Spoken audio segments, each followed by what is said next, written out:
My name is Vikas Agarwal. I'm the founder of AIF and PMS Experts India. I think a lot of people are confused about AIF, PMS experts and advisors. So they keep asking me, is this an advisory or a distribution? So let me just clarify, this is a distribution house. We bring in a lot of data points in terms of providing the best quality portfolio managers from all across India. So today is a very special day because we have with us Mr. Saurabh Mukherjee with us. Well, it took me a long time to get him on the show of Ask the Expert, but I'm glad that he is here today, finally. So I don't think Saurabh Mukherjee needs any kind of introduction. In fact, his presence in the media clearly indicates that he's been able to influence the minds of investors. So millions of investors are able to follow, and I'm one of his followers. In terms of whatever his thought process is. I would say the best way to introduce him is that, he's the author of Coffee Can Investing. So I think there would be no other way to, best way to sort of introduce him. So welcome on the show, Saurabh, formally. Thank you very much for inviting Tej and me. All right. So welcome Tej as well. Thank you for joining in. So today, so sort of the format of the show is basically we keep organizing these sort of knowledge-based sessions for our investors. And in between, we'll be shooting a couple of questions as well. So the format of the show is to really understand more from you. So we invite domain experts like you, and we keep asking questions on our investors' behalf. We also make a small announcement that in case they have any question, they can type in their question in Q&A box. So that we can, keep asking. To begin with, the topic of today's session is, there is a sector which is called BFSI, and this keeps surprising. So every time it is said that, every time when the bull run begins or a new journey begins, a sector would change. But what I can see is over a period of almost 10-15 years, and both in India and globally, and Saurabh would be the right person to share his perspective, is that banking and financial sector per se has been very consistent and have been the key contributor any market that you pick up, both domestically and internationally. So we'll understand more about that. But before that, the first question which comes to everybody's mind, Saurabh, is that market has reached all-time high. So is this the good time to enter into? So over to you, Saurabh. See, the market is never a source of concern, right? As you know, Vikas, as you must have heard us say hundreds of times, right? The core of the Indian stock market is a hoax. It's a forgery, right? Kuch value nahi hai, dam nahi hai. And all you have to do is look at the most prominent companies in our country, whether they are banks, NBFCs, or they are non-banks. The accounts don't stack up. So 80% of the Indian stock market, the company generates no free cash flow. What is free cash flow? Free cash flow is the excess that the company generates in excess of its cost of capital. So return on capital minus cost of capital, that is the surplus, that is the excess that the company generates. We call this free cash flow. 80% of the Indian companies generate no free cash flow. As a result, they have nothing with which to grow their business. So whether you take the Nifty over the last 1 year, 3 year, 5 years and 10 years, or take the BSE 500 for that matter, earnings growth is close to zero. Countries growing at 6-7% real terms, but 80% of companies are largely, hoax operations. There is no cash flow.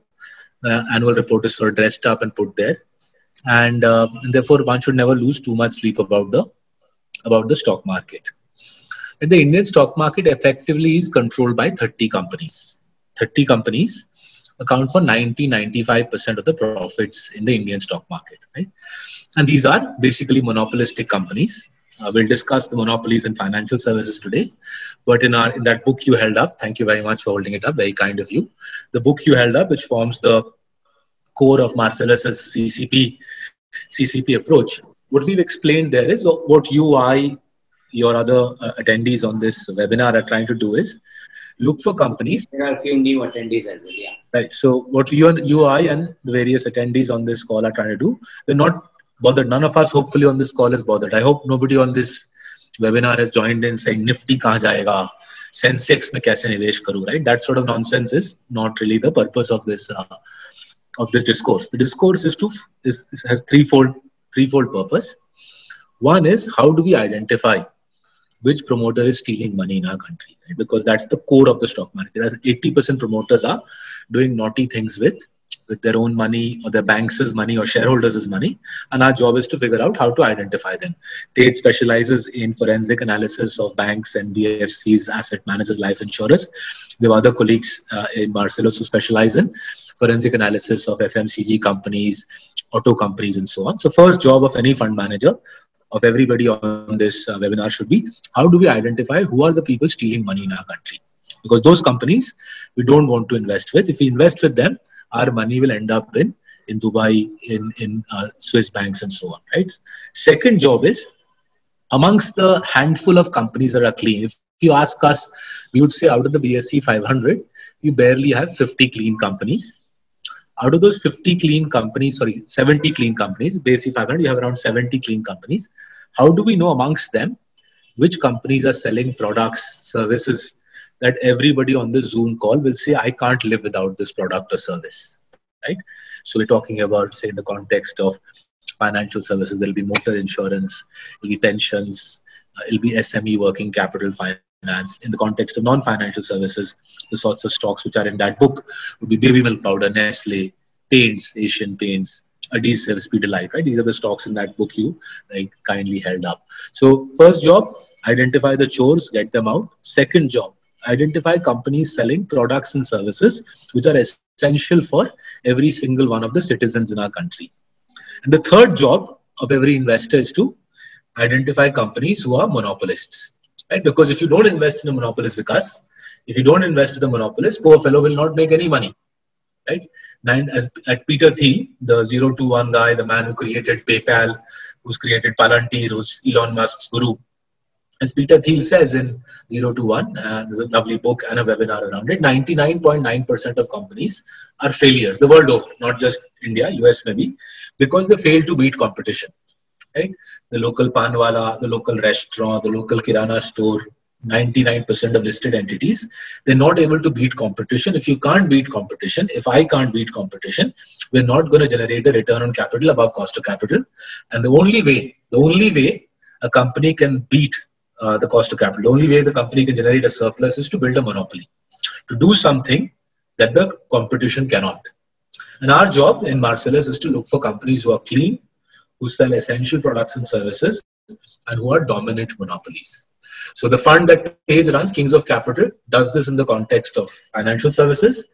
Elsewhere in Marcellus, our colleague Ashwin Shetty does this in the context of small caps. The fund is called Little Champs. Unfortunately, we can't take any more money there. The fund is full up. And elsewhere in Marcellus, our colleague Rakshit Ranjan does exactly what you showed in that lovely book, which is he looks for large companies across sectors who are clean, selling essential products and services with very high barriers to entry. That is what an investor is there to do. An investor is not there to say market kahan ja rahi hai, kahan pe hai, Nifty kya karega, what is the next RBI announcement, what will happen in the budget, who will win the India, Australia, Sydney test match. That's none of my business, not Tej, nor yours, and shouldn't be the business of anybody on this call. Right?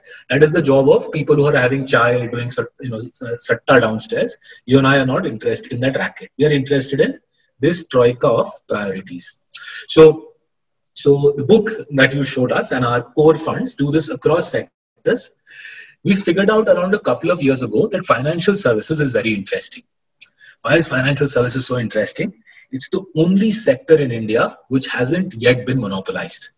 If you think about it, Vikas, Baki sab kuch to India monopolized hai, right? Whether it is, if you look at cooking oil, 2 families control 90% of the profits. You take hair oil, 2 families control 90%. You take biscuits, 2 families control 85% of the profits. You take paint, 2 companies control 85%. You take cars, trucks, truck tires, car tires, air compressors, glass line vessels, adhesives, cigarette, cooking oil, right? Hamara country, top to bottom, is monopolized. 1 or 2 families will monopolize every sector and they'll take home 80-90% of the profits. But the only sector where this rule doesn't hold true is the largest sector in the Indian economy, financial services. 25% of our country's economy is financial services. 35% of the stock market is financial services. So why isn't financial services monopolized in our country? right? We'll try to give you the answers over the course of the next 25 minutes. And the second thing, Vikas, is we'll also try to tell you guys, why do we think in the next 3, 5 and 10 years, financial services will be monopolized. Monopoly banegi yahan pe, banks mein monopoly banegi, actually half ban chuki hai. NBFCs mein monopoly banegi. I hope, because your listeners don't mind my talking in Hindi, no? So no, is that all right? Mixed of English and Hindi both. Yeah, yeah. So part one, we'll try to explain to you why is financial services not monopolized. See, the rest of the world, you take China, you take USA, you take Europe, हर पहलू financial services का, every aspect of financial services is monopolized in the Western world. You'll have 2-3 large banks, you'll have 2-3 large insurers, you'll have 2-3 large asset managers. Our country is different in that regard. We've got 35 prominent banks. We have literally 10,000 NBFCs. We have 15-20 prominent insurance companies. We have 35 mutual funds, right? Why do we have so many companies, A, in financial services? And B, why is Marcellus so confident कि अगले 5 साल में यहाँ पे monopoly बनेगी? And as that monopolization process plays out, kings of capital, the equivalent of CCP, but in financial services, as that monopoly process plays out, kings of capital will seek to profit from the monopolization, from the consolidation of the banking sector, the NBFC sector, the asset management sector, and the insurance sector. So if it's all right, we'll request Tej to take us through the logic behind this whole monopolization. Sure. And then we can do some Q&A, hopefully with your attendees. Yeah. So, can they participate in this? Yeah, they can participate. So I'll make again a small announcement, because I can see a lot of people have joined of it. So in case they have any queries or questions, they can type in their questions in Q&A box. And then I'll be asking and shooting these questions to Saurabh and Tej on their behalf. Or anybody wants to speak, then just raise your hand and I'll kind of open up. So over to you, Tej. Yeah, sure. Could you, Vikas, allow me to share my screen, please? Sure. I'll just do it.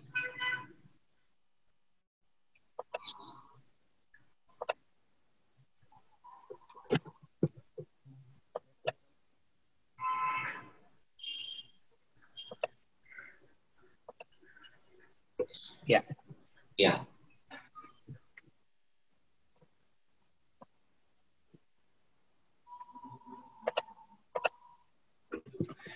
So, why we're doing, a financial focused fund, especially during a crisis. So what we've seen historically, every time there is a crisis, whether it's crisis of the late 90s, early 2000s, or whether it's the global financial crisis during 2008-9, the high quality lenders tend to gain market share post a crisis.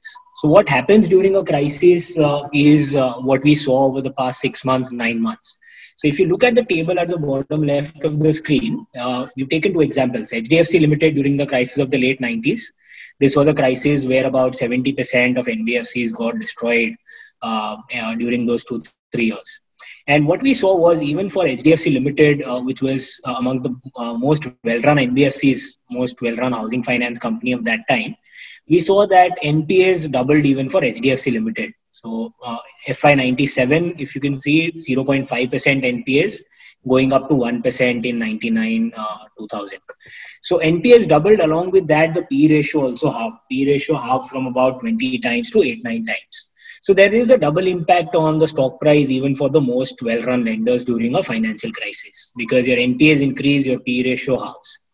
However, what we saw post the crisis was pretty interesting. We saw that ROEs of HDFC Limited increased to their highest level ever. The ROEs were 24-25%. These sort of ROEs HDFC Limited had never achieved in their history. Along with that, the loan book growth was 25-30%. Again, loan book growth was higher than what they saw in the pre-crisis era. And as a result of this, as loan book growth normalizes, ROEs improved, the P ratio also normalizes. So investing in high quality financial stocks during a crisis gives you multiple benefits. Similarly, HDFC Bank during the 2008-9 global financial crisis, same story. NPAs increased during the crisis. NPAs increased from 1.5% to 2%. Along with that, the P ratios came down from about 29-30 times to 18-19 times. However, post the crisis, HDFC Bank again started growing at 25-30%, and NPAs actually improved. And NPAs were at the lowest level, better than the pre-crisis era at 1%. And as NPAs normalized, growth normalized, we saw that the PE ratio also started normalizing. And the reason that this happens is because these high quality lenders have, in the context of the NBFC space, we see that the likes of Bajaj Finance are able to raise capital at 4.5 to 5%. Even during the crisis, they were raising money at 4.5 to 5% with ease. Similarly, in the case of high quality banks, while many banks we saw were struggling to raise deposits during the COVID crisis, we've seen that HDFC Bank, Kotak Bank, they were raising deposits. Their deposit base is growing at 20-25% even during the past 6-9 months. So this is a very important aspect, that these high quality lenders have access to funding, access to liquidity. They are well capitalized. The second point being that because they maintained discipline even during the pre-crisis era, the increase in NPAs for high quality lenders is not proportional to the increase in NPAs for the whole industry. So we'll see that for the industry, while NPAs might increase 1.5-2 times, the increase in NPAs for a HDFC Bank or a Kotak Bank will not be proportionate to what the rest of the lenders will see. And the third point being, post the crisis, as we see that competition fades away because they do not have either enough funding, they're struggling with their NPA issues on the balance sheet, they do not have access to liquidity. We see that the likes of Bajaj Finance, HDFC Bank will be able to pick and choose the borrowers of their quality. So they'll be able to charge the interest rates that they would want to charge. The net interest margins will expand. As a result, asset quality will also be better. And therefore, their returns on equity improve post a crisis. So post a crisis, high quality lenders gain market share. Therefore, growth improves. Second, their asset quality, names, ROEs improve. And third, because of that, the P ratios also start normalizing over a period of time.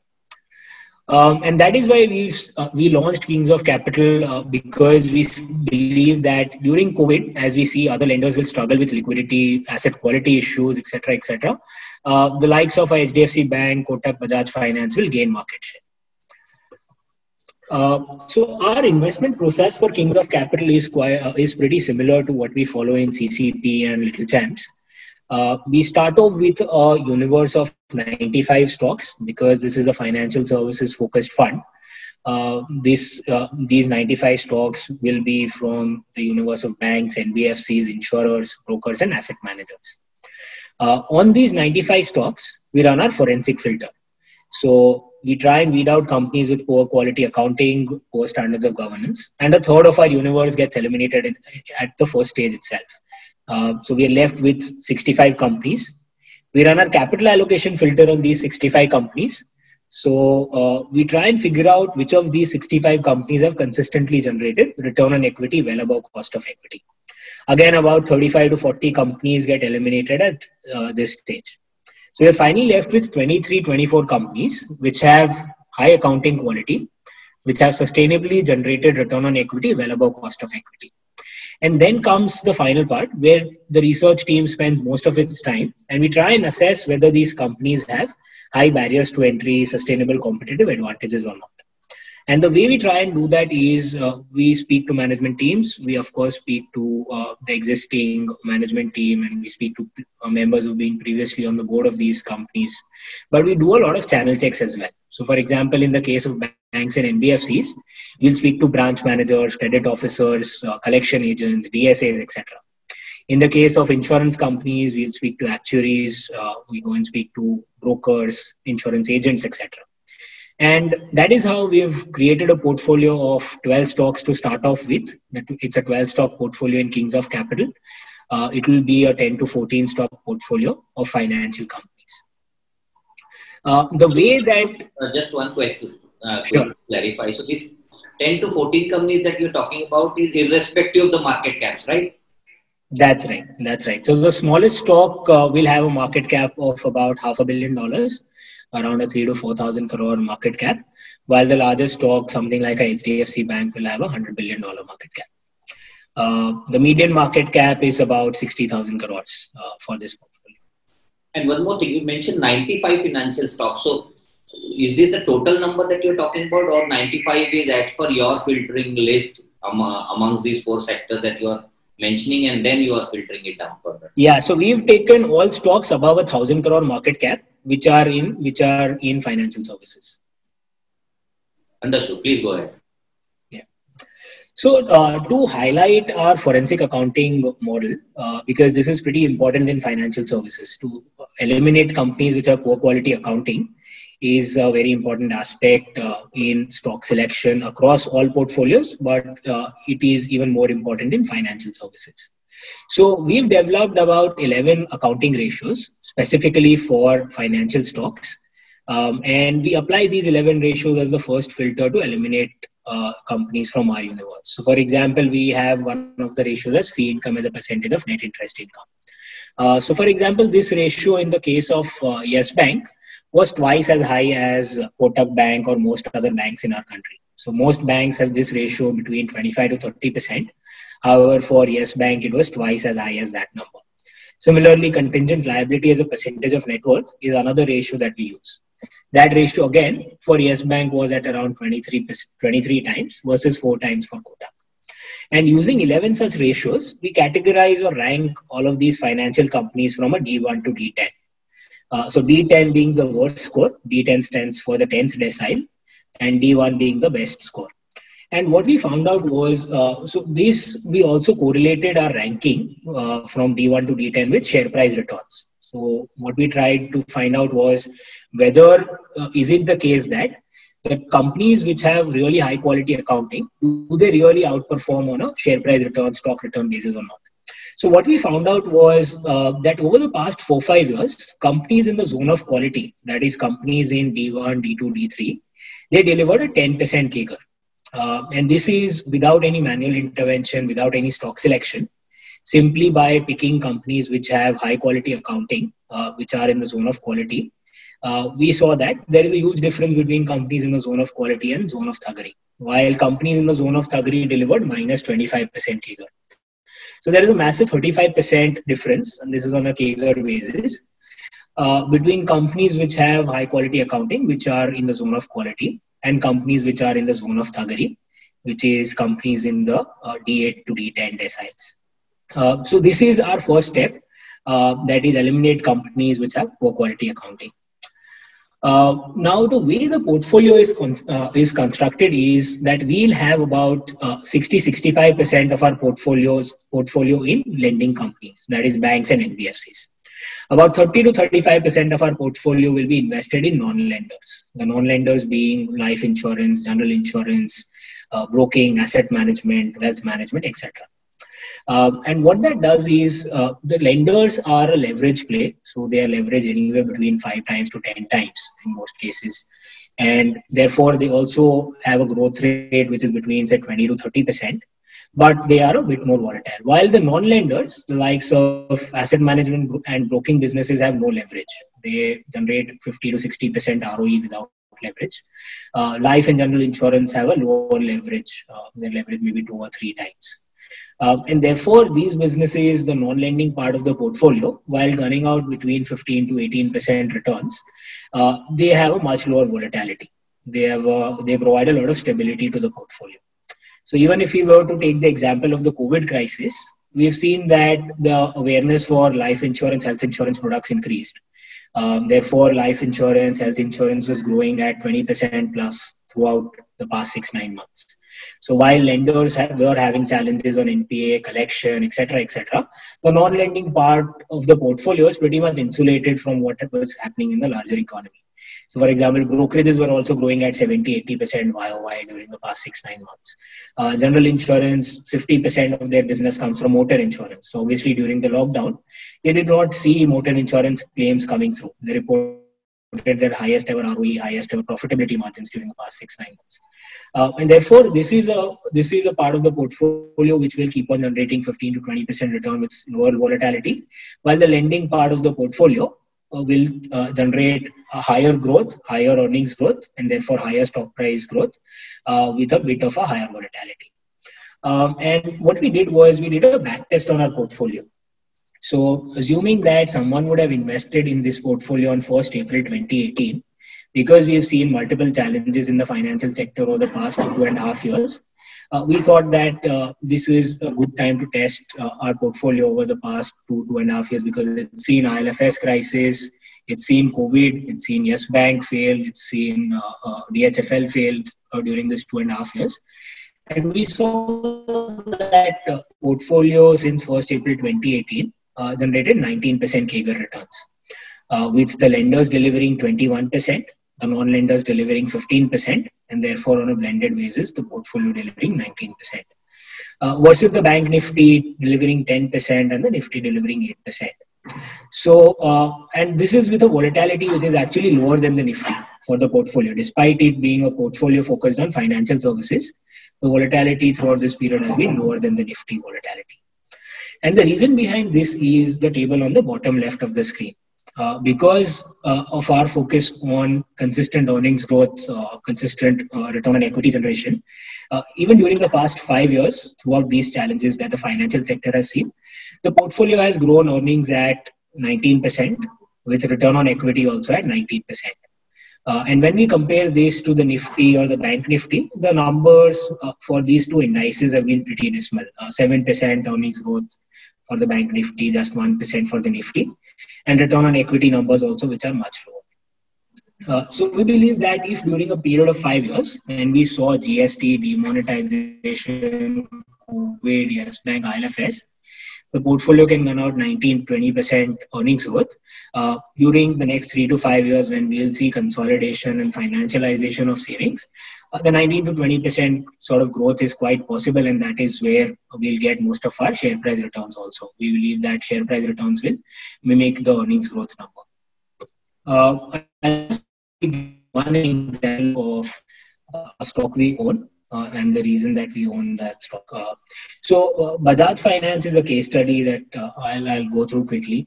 The three aspects that we look at, which I discussed, and that's our investment process and the filter that we run, is one, high quality accounting. Second, consistent return on equity higher than cost of equity. And the third being high barriers to entry. So obviously the first two aspects, Bajaj Finance clears our filter. The third aspect on barriers to entry is unique to each stock in our portfolio. And the barrier to entry for Bajaj Finance is around technology and big data. So in the case of Bajaj Finance in 2008-9, when Rajiv Jain joined as the MD CEO, he inherited a 2,500 crore rupee loan book, which was mainly doing vehicle financing for the Bajaj Group. So what they thought about was they wanted to look at large profit pools where Bajaj Finance could consistently grow at 25-30% and generate return on equity of 25 to 30%. And that is how they narrowed down on the consumer durable financing business. Today, 10-12 years hence, it's about a 1.5 lakh crore rupee loan book, which has grown from a 2,500 crore rupee loan book. And they have about a 70% market share in consumer durable financing. So they finance 70% of all consumer durables financed in India today. And the way that this part of the business works is the customer acquisition channel is a consumer durable financing business. They acquire all their customers through this business. And then that customer is cross-sold multiple other products. So once he becomes a customer of Bajaj Finance through this acquisition channel, he is cross-sold personal loans, digital loans, home loans, professional loan, unsecured SME loans, etc., etc. And therefore, the cost of customer acquisition for Bajaj Finance is the best in the industry. And secondly, very importantly, because they have a lot of data already on this customer, the NPAs for Bajaj Finance is also the lowest in the industry. Because they are able to self-select customers, they are able to select customers on whom they have a lot of data, a lot of historical repayment data. They'll be lending to only those customers who have consistently repaid their loans over a long period of time. And to take one example of one of the subsegments that they focused on is healthcare financing, giving out loans to doctors. So there are about 10 lakh doctors in India. And what Bajaj Finance figured out 5 years ago was that if they want to do SME financing in India, they have to figure out a subsector which is very resilient, because SMEs otherwise are the most impacted part of the economy whenever anything goes wrong in the macroeconomic landscape of India. Whether it's demonetization, whether it's COVID, the SME segment is the worst impacted. So they started focusing on lending to doctors, lending to healthcare workers. And the way that they built out this segment was they've mapped out the data on each of these 10 lakh doctors in India, and they've divided them into 600 subsegments. And the way they've done that is they know whether the doctor is practicing out of rural India or is he practicing out of Bombay, Bangalore, Delhi, Chennai, etc. They know whether the doctor has graduated from a top 20 medical college or has he graduated from some local medical school. Which part of India does he practice out of? What is his specialization? Is he an oncologist or is he a surgeon or is he a general practitioner? What other bank does he have a relationship with? Does he bank with a HDFC bank or does he bank with a Dhanlaxmi bank? After compiling all of this data and backtesting this data for 5, 7, 8, 9 years, they have subsegmented these 10 lakh doctors into 600 clusters. And basis which cluster does the doctor lie in, he will be, first of all, the basic criteria will be, should they give out a loan to that doctor or not? And then the next level will be at what rate of interest, how much should they give him? Is it 50, 60% of what he's asked for, or should they give him the full loan amount, etc., etc. And this data keeps on improving month after month, quarter after quarter, because they keep on getting more and more data on that same doctor. And that is how they've built out each and every part of their asset side. And when we combine this sort of competitive advantage on the asset side with their ability to raise liabilities at 4.5-5% on the liability side, it becomes a very powerful barrier to entry. So no other NBFC can enter into this market because they are one of the 2 or 3 NBFCs which are able to raise liabilities at 4.5-5%. And no other fintech player can mimic what they are doing because the fintech player might have the technology or the data analytics capabilities, but they'll not have the ability to raise money at 4.5-5%. So that is how we've identified stocks in our portfolio, and we have 12 such stocks in our portfolio, 60-65% lending businesses, 30-35% non-lending businesses. So we're just happy to take any questions. Yeah. Vikas, before we go into that, do you want me to just elaborate on why we launched this portfolio halfway through the? Yeah. So basically, we turned. Tej had been doing this work on figuring out the best financial services stocks to invest in. Obviously, in our consistent compounders portfolio, we have financial services stocks, right? And Little Champs also, we have financial services stocks. So the work had been continuing, and we knew who the good lenders, asset managers were. When COVID hit the country, right, we figured out by late March that the conditions were now right for monopolizing the sector, right? 3-fold reasons. 3 reasons why, with a high degree of confidence, we believe we can say that the sector will monopolize. So let's start with the banking sector. 65% of bank loans outstanding in India are from PSU banks, public sector banks, right? As I'm sure everybody on this call knows, public sector banks don't make any money. Effectively, they don't make money. The return on equity of State Bank of India, the best of the PSUs, the State Bank of India, the return of equity of State Bank of India has been below their cost of equity for the last 20 years. So the way the public sector banking sector functions is, Vikas Agarwal files his income tax return at the end of the year, pays taxes to the government of India. The government takes Vikas's money effectively and gives it to State Bank of India, right? So Vikas's income taxes go to fund State Bank of India's balance sheet because State Bank of India is unable ever to generate a return on equity above cost of equity. Right now, when COVID hit in March, we figured out that this game is over. This game of the government taxing the people on the Zoom call and cross-subsidizing effectively the PSU banks, that game is over.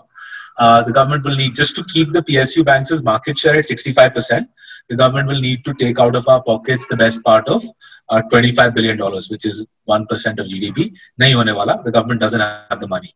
So let's assume that the PSU banks will gradually lose market share. Air India style, the PSU banks gradually sag over the next 20 years. So through some miracle, assume that today their market share is 65%. Through some miracle, assume Bhagwan is with them, and 10 years out, PSU banks' market share is 50%. That means they lose 15% share in 10 years, right? Who will get that share? Will it be some, broken balance sheet private sector bank? Don't think so. Will it be HDFC Bank, Kotak Bank? High probability, right? Well-run banks, strong balance sheets, plenty of capital, high quality management. So what's the impact? Why do we care whether HDFC or Kotak gets it? Let's do some quick maths on, say, Kotak Bank. It was created in 2004. In 16 years, Kotak Bank has given 180x returns, but their market share in Indian banking is only 3%. If this 3 goes to 5, Vikas, that's all we need. 3 to go to 5 over 10 years. Kotak's 3% market share goes to 5% over 10 years. Pretty much everybody on the Zoom call will comfortably compound that 20% over the next 10 years with Kotak Bank as they pull a little bit of market. There's 2% market share from the PSU banks, right? Similar set of maths with, say, HDFC Bank. So that's the first leg of the thesis. Government doesn't have the money, won't have the money to save the PSU banks. Assume they slowly go down, right? You and I will make 20% comfortably on the PSU, on the private sector banks Tej has invested in. Secondly, let's go to the NBFC sector. 10,000 NBFCs in our country. Tej, do you mind putting up that forensic accounting wala where we show the stratification, how many, right? So our forensic work, the work that Tej and his team have done, that suggests to us that our NBFC industry, around 70-80% of these are fraudsters, basically. These are companies who chapo fake numbers, right? So if you look at that chart on the bottom left wala chart, the zone of opacity plus the zone of thuggery makes up 70-80% of the NBFC sector, which means that 7,000, 8,000 NBFCs do naughty things. They do naughty things every year to get by. Now, what naughty things do NBFCs historically have they done? First is obviously they give laddus to the auditor. Second is they give dal kachori to the credit rating agency and get AA, AAA rating. And thirdly, they give Toblerone chocolates they give Swiss chocolates to the debt mutual fund manager so that he takes the retail investors' money and puts it in the NBFC's balance sheet, right? So triple play hai. All elements of this triple play have been attacked in the last 1.5 years by different arms of the Indian state.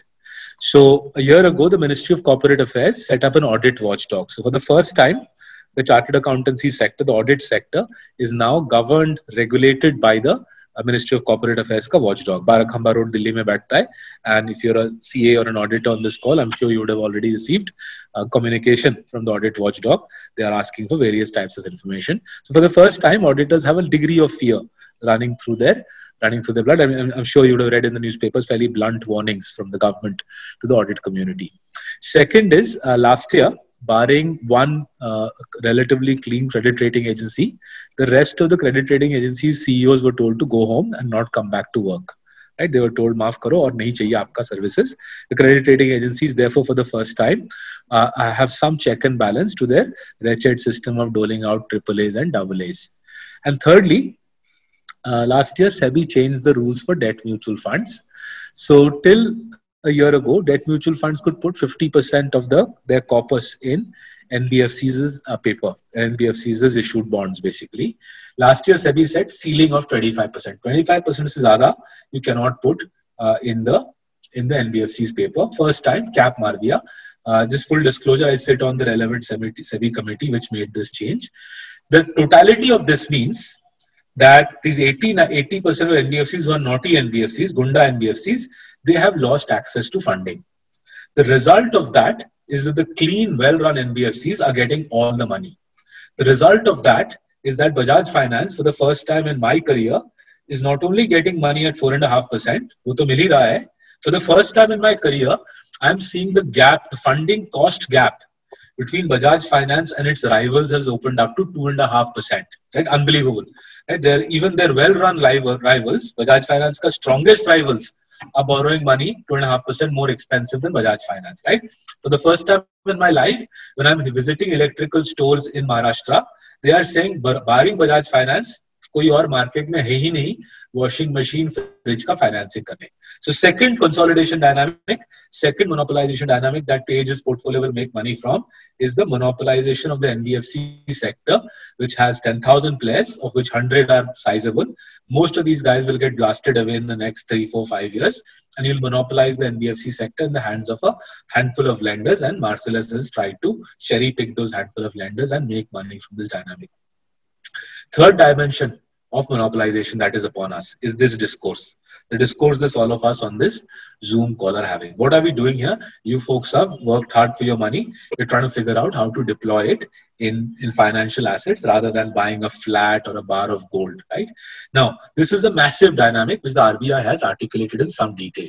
The RBI has said repeatedly over the last 3 years that 95% of India's household wealth is in physical assets. A mere 5% is in financial assets.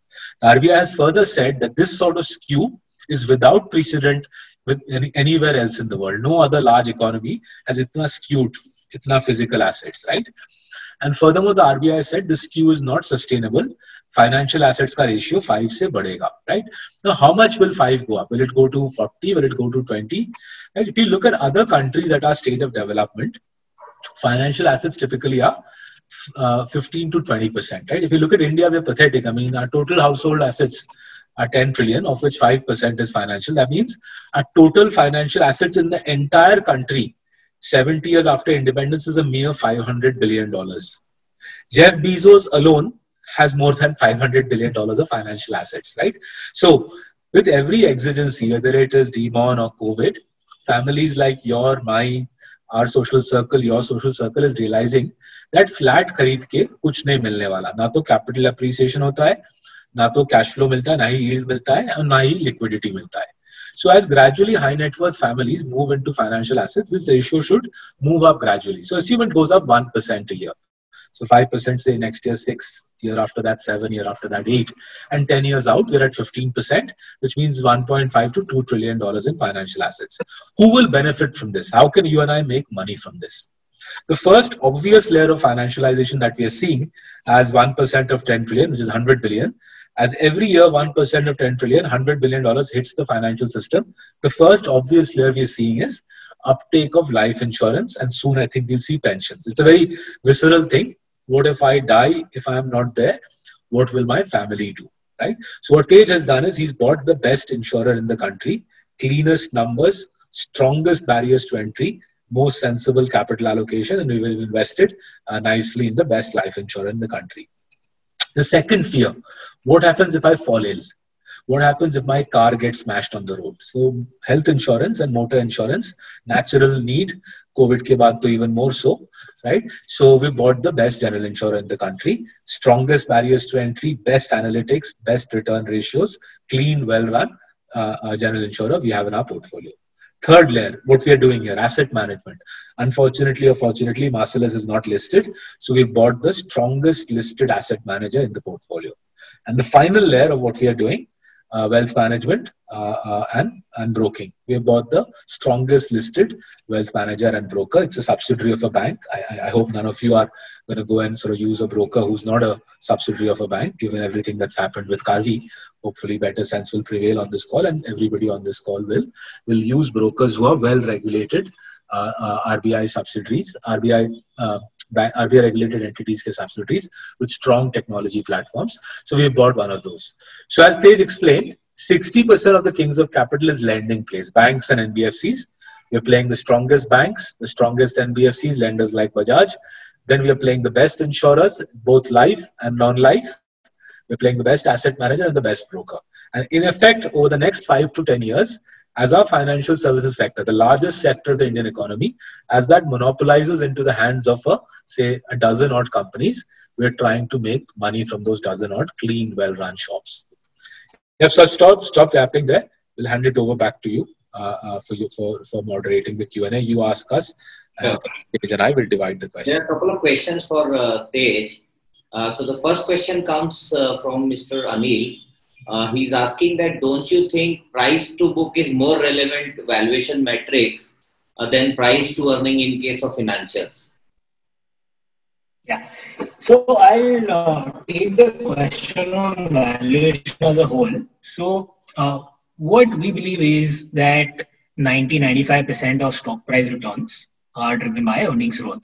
And as long as you have earnings growth in the vicinity of 20-25%, it does not matter what the change in P multiple or price to book multiple or whatever the valuation metric that we're using, say price to embedded value in the case of insurance companies, whatever we use, becomes redundant. The reason behind that is, let's take an example. If Bajaj Finance is growing its earnings at 35%, 30%, which it has over the past 3 years, 5 years, 10 years, even if we were to enter at 50 times P multiple, okay, for Bajaj Finance, or 8 times price to book multiple for Bajaj Finance, and it continues to grow at 35% over a 5-year period, even if that 50 times P multiple comes down to 25 times, even then you'll end up making a 25% CAGR on Bajaj Finance. Even if the P multiple halves, you end up making a 25% CAGR because the earnings compounding is so fast, is so high that it offsets the derating in the P multiple. Similarly, for the price to book multiple, even if you were to enter Bajaj Finance at 8 times and you exit it at 4 times, 5 times, 3 times, it does not matter because you'll still end up making 25% earnings CAGR, because your book value or your PAT would have grown at 25%, 30%, 35%. So that's plus 35 or plus 30 versus minus 5 or minus 10% for the derating in the PE multiple or the derating in the price to book multiple. So plus 35% for the growth in book value or earnings, minus 5 or minus 10% for the derating in the PE multiple or the price to book multiple, it still gives you the plus 25% number. Versus if you enter into a stock which gives you 5%, 7%, 10% earnings growth or book value compounding, then whatever P multiple or price to book multiple you enter at, that is the only factor that will matter. Because if you are growing at 10% and the P multiple derates by even 20, 30%, you will end up making no more than what you make in a FD, that's 6, 7%. So at 10% or 5% sort of earnings compounding or book value compounding, a stock which is valued at even 10 times earnings or 1 time price to book, even that stock is expensive at that valuation. So as long as, what we focus is on earnings growth. As long as your earnings growth is consistent and you have high barriers to entry, you'll be able to sustain that earnings growth. The price to book multiple or P multiple, whichever way you look at it, becomes redundant. The second question again, with regards to your forensic filters, he's asking that do you consider fairness of management compensation and its charges? Yeah. So in these 11 ratios, we've highlighted 5 ratios on this slide. Apart from this, there are 6, 7 other ratios. These are all quantitative metrics which can be compared across these financial companies. Apart from these quantitative metrics, we also have other qualitative aspects which we get from the annual report, which will include something like fairness of compensation to management, which will include related party transactions, which will include the quality of auditors, whether the auditors have been changed repeatedly in the past 5 or 7 years. Things like that will get covered in our qualitative aspects. And once a company clears the first filter, which is our forensic score, which are these quantitative metrics for analyzing whether a company is following accounting practices or not, it goes through our second filter, which is capital allocation filter. And at the third level of check, when we go through the annual reports of each of these companies for the past 10 years, that is when we go through these qualitative filters, which covers all of these aspects on related party transactions and fairness of compensation to management, quality of board of directors, quality of auditors, etc. Okay, so next question is from Mr. Sirwani. He is asking why is it underperforming its benchmark, which is Bank Nifty. So I think I would like to answer that they don't invest in Bank Nifty. But Tej, you want to add anything? Yeah, sure. I'll go to the performance slide. Yeah. So we launched on 28th July. It's been about 4 months now that we launched. And these are the returns since inception, 23% versus 34% for the Bank Nifty.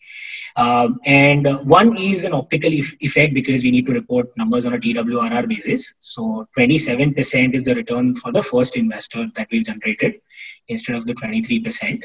And the second part of the answer is that because most of the stocks that we invested in, one is the lending part of the portfolio, second is the non-lending part of the portfolio. The lending part is comparable comparable to the Bank Nifty. Bank Nifty consists only of lenders. So the lending part is generated around 37-38% returns, which is higher than the Bank Nifty. The non-lending part has delivered somewhere around 6-8%, which is lower than the Bank Nifty. The reason behind that is because when we launched the portfolio, most of the recovery of the non-lenders had already happened. Because these non-lenders were not as impacted as the lenders were through COVID, these non-lenders had already recovered through the hammering that the financial sector saw in March, April, May when we launched the portfolio in July. So if you look at 2 or a 2.5 year period, which we saw in the back test, we can see that the 2.5 year returns that we looked at in the back test, we can see that these two lines, the green line is the lenders in our portfolio, the gray line is the non-lenders in our portfolio. We launched our portfolio somewhere over here in July. And at that point of time, the non-lenders had already recovered through this COVID crash, while the Bank Nifty was yet to recover. So while the Bank Nifty recovered post-July, we've not seen that sort of 30-35% sort of performance come through, but we've seen only a 25-27% sort of performance come through. All right. I think this question is for Saurabh. Do you think that Indian financials will follow a similar path to that of 2008 crisis, where banks like BOA or Goldman's got an opportunity to diversify their services? Okay. Before I answer that, just a simple thing. I'm the first customer of Kings of Capital. So once Tej mentioned returns, so I'm also a human being. So I went to the Marcellus website and I logged into our portal and I checked my returns. So I handed over my monies to Tej in middle of July. And since inception, he's given me 28%, which, given that the portfolio is 60% banks and 40% non-banks, 20%. This is raw returns, folks. I'm not annualizing it. If you annualize it, it becomes much greater. So 28% in 3 months from a portfolio of this quality. Remember, we're talking here about HDFC Bank, Kotak Bank, Bajaj Finance, the best life insurers, the best asset managers. So 28% returns in, 4 months? 4 months, right? 4 months from July. So very happy with that.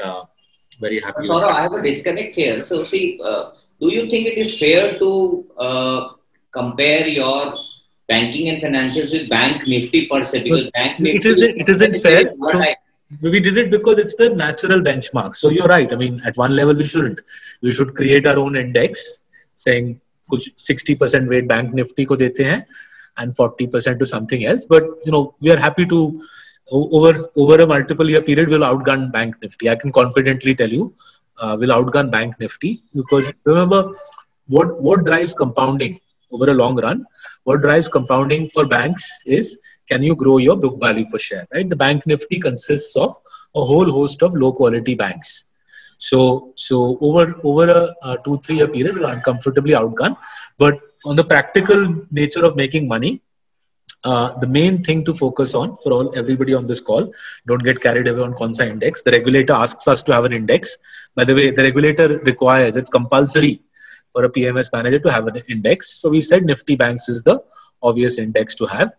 And we're confident we'll outgun it.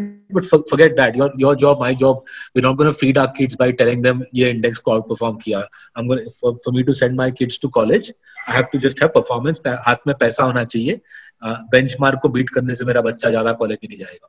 So how will we generate healthy returns on an ongoing basis? By investing in clean financial services companies with strong capital allocation and high barriers to entry. If we do that, as this chart shows, the bottom left table, if you look at the bottom left table, even through the last 5 years, as you know, have been very difficult for the country, right? We had Demon hua, फिर GST, फिर COVID, then we've had DS Bank fiasco, ILFS fiasco, DHFL fiasco. Next year, I guarantee you there'll be 2 more fiascos. In spite of that, we've generated 19% earnings growth, bottom left table. And guess what share price returns have been from this portfolio over the last 5 years? If you look at the top right table, first row, आपको 19% returns दिख रहा है. So whatever earnings growth we can generate, we'll take that home as returns. and therefore we're comfortable at the 20% mark. And it's unlikely that that the bank Nifty will be able to do that. You can see that actually. If you see the bottom left table, bank Nifty ka earnings growth dekhiye, it's 7%, right? The Nifty, as I've told you, super pathetic, 1%. So bank Nifty 7% earnings growth, and if you look at the top right table, bank Nifty returns 10%.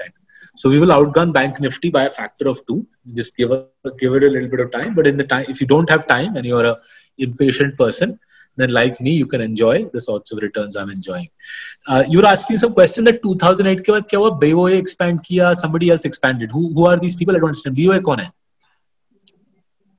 Yeah, so it says that I think post 2008 crisis, company like Goldman, etc., they got an opportunity to diversify their services. So how do I care? Goldman India में क्या करता है? I think they have a छोटा सा office in Prabhadevi last I knew. Next to the Mercedes showroom, they have a chota sa office. They do, I'm sure, some M&A. They probably do some asset management for their Western piece. What relevance does Goldman have to Indian financial services? Whoever asked this question can just put the further comment in. Why are you interested? Goldman Sachs क्या करेगा India में? या Bank of America मेरे लिए? I'm trying to think it through. Tej, can you understand why somebody would want to know what Goldman Sachs or Bank of America would do in India? Most of their business is around investment banking, and actually the foreign banks business was actually disrupted during the global financial crisis. So could be, not sure. So next question is: are we not increasing a risk by investing all capital in Kings of Capital? So I think as Saurabh and Tej, both of them have clarified that it's a well diversified portfolio. So, but because if you don't mind, I'll just step in there. Please. Everybody on this call, right? Every single person, your bread and butter portfolio has to be CCP. If consistent compounders is not part of your portfolio, you really have to be, rethinking your approach to financial services and wealth allocation. So, because I hope you've also told many who are already part of so every client. So think of it like this: consistent compounders. CCP is the dal chawal. I'll use a food wala analogy. CCP is the dal chawal. It should be the foundation of your portfolio, right? Solid compounders, Nestle, Asian Paints, Pidilite, Dr. Lal Path Labs, Divi's Lab, Abbott Labs, Relaxo. It should be the foundation of your portfolio. 20% compounding, relatively steady returns, Bharat Sarkar volatility, Bharat Sarkar bond volatility. This is the main course. Tejas portfolio, Kings of Capital, is the sabji. The main course, what will give you vitamins and nutrition and दाल चावल से carbohydrate आ रहा है for your vitamins and for your nutrition. You need Kings of Capital, right? Why do you need Kings of Capital? Because you need a portfolio which can gun out 20% se thoda higher on a consistent basis. So for everybody out there, make sure you get your consistent compound investment done. If you have doubts about it, please tell Vikas. He will set up a call with our CCP fund manager Rakshit. For every 100 rupees that you have, around 60 to 65 rupees should go to CCP, 35 to 40 rupees should come to Kings of Capital. The Rabdi Malai, the dessert, is Little Champs, right? Because too many clients gorge themselves on Little Champs too quickly, we had to shut it to inflows. So Little Champs, we can't serve you the Rabdi Malai anymore. The dessert is Little Champs. We're no longer accepting clients in Little Champs as of July. But CCP should be the main course, dal chawal, or depending on which part of the country you are in, idli sambar. And this is the substantive thing, KCP, 2/3 of your portfolio. And if you do that effectively, you end up with around 20 stocks. 20 stocks between CCP plus KCP, you'll have 20 stocks who are clean, superbly run, very high barriers to entry. And you're investing in the best that this country can offer to you and to me. And you're putting your compounding engine in shape as you work hard for your money in the office or in your shop or your factory. We work hard to compound your wealth at 20%. These companies work hard to compound your wealth at 20%. All right. So the question is from Mr. Deven. He is asking, on the one side, FIs are pouring money in Indian equities. On the other side, DIs are selling it. So is this the pattern of higher market P is going to be remain hereafter, or how is it? So DIIs, so our clients are buying every day. We are seeing flows every week of around 100 crores. And we've seen this, because Marcellus, right? We set up 2 years ago. we set up 2 years ago, and we've managed 5,000 crores of domestic money. We've got around 4,800 crores of domestic money, couple of hundred crores of foreign money, and pretty much every week for the last year or so, we've had 100 crores. And the reason we have money coming in is straightforward, right? You have inflation at 7%. You have inflation at 7%.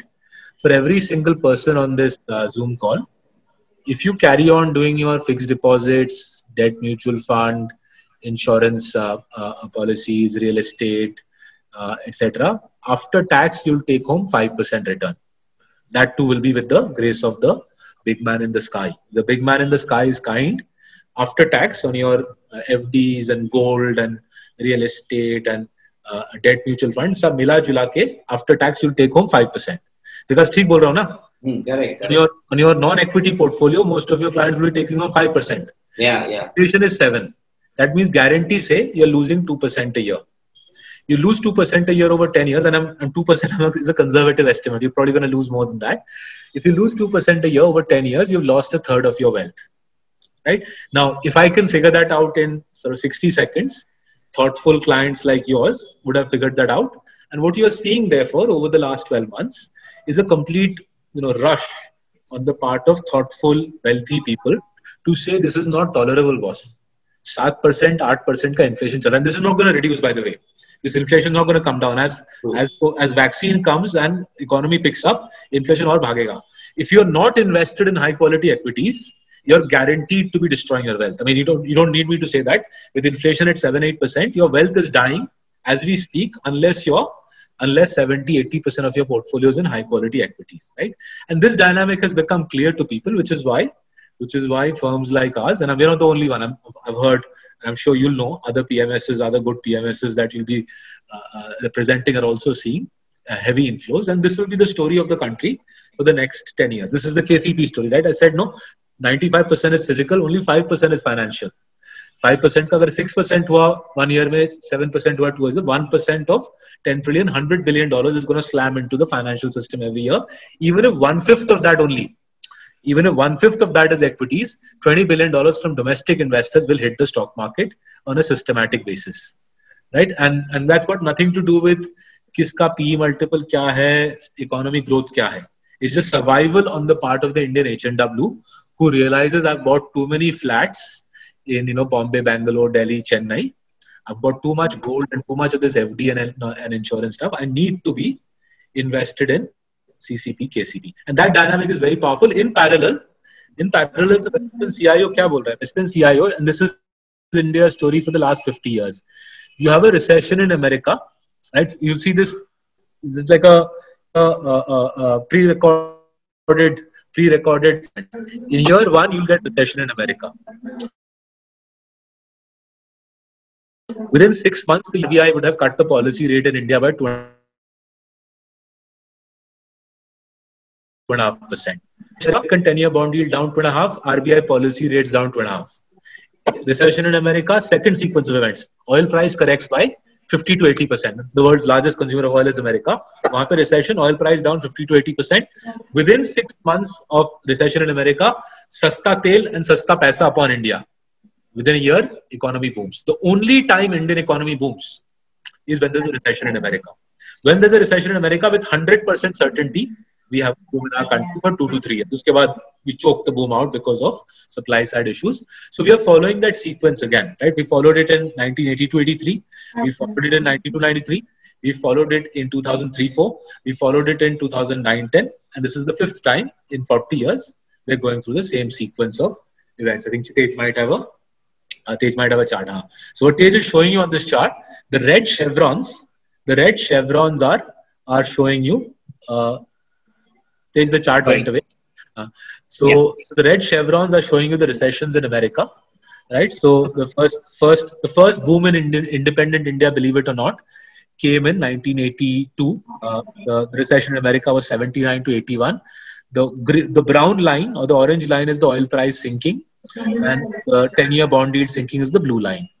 फिर 91-92 में फिर से वहाँ पे gulf war हुआ, oil price, अब देखिए oil price पंच मार रहा है, brown line, 10-year bond yield गिर रहा है, इंडिया का बूम 93 में चालू हुआ. 2000 dot-com bust, 2001 9/11. Oil price, brown line, you can see it halving. Blue line is the 10-year bond yield getting zapped, right? And then Lehman Brothers, 2008. Oil price, the brown line goes down 80%. Remarkable fall. 10-year bond yield falls, as everybody knows. Fed makes the cost of money zero during Lehman. This year, January, February, March, April, Fed made the cost of money policy rate zero. Oil price fell by 50-60%. And what are you seeing in India today? Economic recovery. Why? Sasta paisa. The lowest home loan rates ever in Indian history. The lowest motorbike finance rates ever in Indian history. The lowest cost of money ever for Bajaj Finance or NTPC or Reliance. You're going to see the recovery next year come through. So if you want to play the dynamic, you better come into the stock market. Up to you how you play the market. Our submission to you is play the recovery through the best quality financial services companies, the kings of capital, and more generally, your foundation of your portfolio, play the recovery through the consistent compounders. Don't get greedy. Don't go and do something stupid in some India opportunities, ya kuch small cap mutual fund, ya India alpha shalfa mein. Do sensible, solid, conservative investing in great companies. You can do this yourself. Our host held up the book that you need. You can buy the book. You can download the pirated copy of the book. You can do this yourself.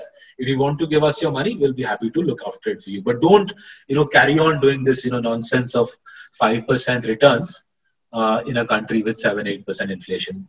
As you can figure out, you're going to destroy your wealth with guarantee. Yeah, I think there are no more questions. So one question from my side before we conclude. So you worked in the international market also, specifically US. So if you look at worldwide, the banking and financial sector, our weight is about 35%. But globally, if you could throw some more lights, how has been the weight? So for developing countries, this weight is higher. So remember, what role does the banking and financial services sector play? These stocks that Tej is investing, what role do they play? They are basically fulfilling the same role for the economy, what the heart does for the human body. The heart's job is to pump blood into the body. The banking system's job is to pump money into the economy, right? So whether they take money from Vikas Agarwal or Saurabh Mukherjee, or they take money from some Western pension fund or endowment, the banking system is an intermediation system. It's taking money and it's pumping it around the country. In emerging markets like ours, like China, where growth typically is 6-8%, that job of pumping money into the economy is a heavy-duty job. Because the economy itna bhag raha hai, that the heart of the economy has to function over time. So in emerging markets like China, India, the size of the financial services economy tends to be around a third of the economy. We are at 25-30%. China is 35%. Right? They've grown even faster than us. So unka financial services sector is even bigger. Once a country matures, like UK or Sweden or France or USA, the size of the financial services economy is more like 20%. So we will also get there. We are at $2,000. Western world is at $20,000. They are 10 times richer than us. We are at $2,000 per capita income. Western world is at $20,000 per capita income. They are 10 times richer. Because they are 10 times richer, the size of the financial services economy as a percentage of GDP is roughly half of what it is in our country. And that makes sense.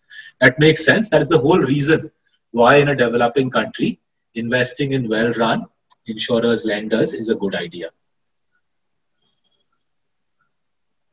All right. So no more questions from our end. Thank you. Thanks for hosting us. Thank you for your patient moderation. Thanks to everybody for listening and attending this. Thank you, Tej, for taking the time out from your busy schedule and attending this webinar, answering all the questions so patiently. So thank you so much.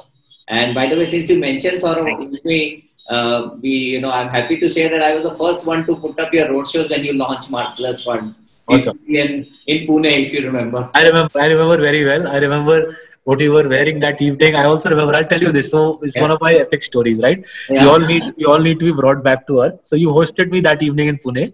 Yeah. I think you guys provided dinner as well. Dinner and drinks with her.